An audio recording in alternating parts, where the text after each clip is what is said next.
जय श्री कृष्णा मित्रों, आज की इस प्रस्तुति में हम आपको महाभारत का युद्ध क्यों हुआ था इसके बारे में एक छोटी सी जानकारी देने का प्रयास कर रहे हैं। पांडवों ने 12 वर्ष का वनवास और 1 वर्ष का अज्ञातवास समाप्त होने पर जब प्रतिज्ञा के अनुसार अपना आधा राज्य मांगा, तब दुर्योधन ने आधा राज्य तो क्या, तीखी सुई की नोक जितनी जमीन भी बिना युद्ध के देनी स्वीकार नहीं की। पांडवों ने माता कुंती की आज्ञा के अनुसार युद्ध करना स्वीकार कर लिया। इस प्रकार पांडवों और कौरवों का युद्ध होना निश्चित हो गया। तदनुसार दोनों ओर से युद्ध की तैयारी होने लगी। महर्षि वेदव्यास जी का धृतराष्ट्र पर बहुत स्नेह था। उस स्नेह के कारण उन्होंने धृतराष्ट्र के पास आकर कहा कि युद्ध होना और उसमें क्षत्रियों का महान संहार होना अवश्यम भावी है, इसे कोई टाल नहीं सकता।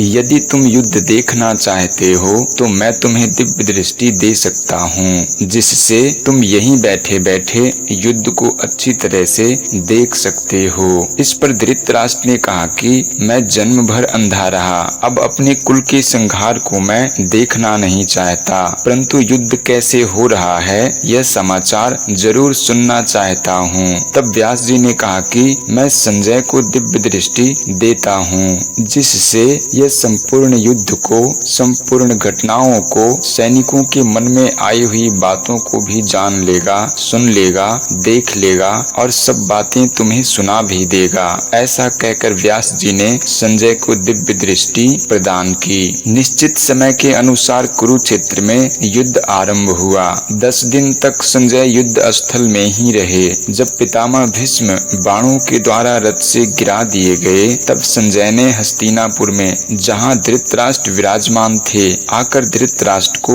यह समाचार सुनाया। इस समाचार को सुनकर धृतराष्ट्र को बड़ा दुख हुआ और वे विलाप करने लगे। फिर उन्होंने संजय से युद्ध का सारा वृतांत सुनाने के लिए कहा। भीष्म पर्व के 24वें अध्याय तक संजय ने युद्ध संबंधी बातें धृतराष्ट्र को सुनाई।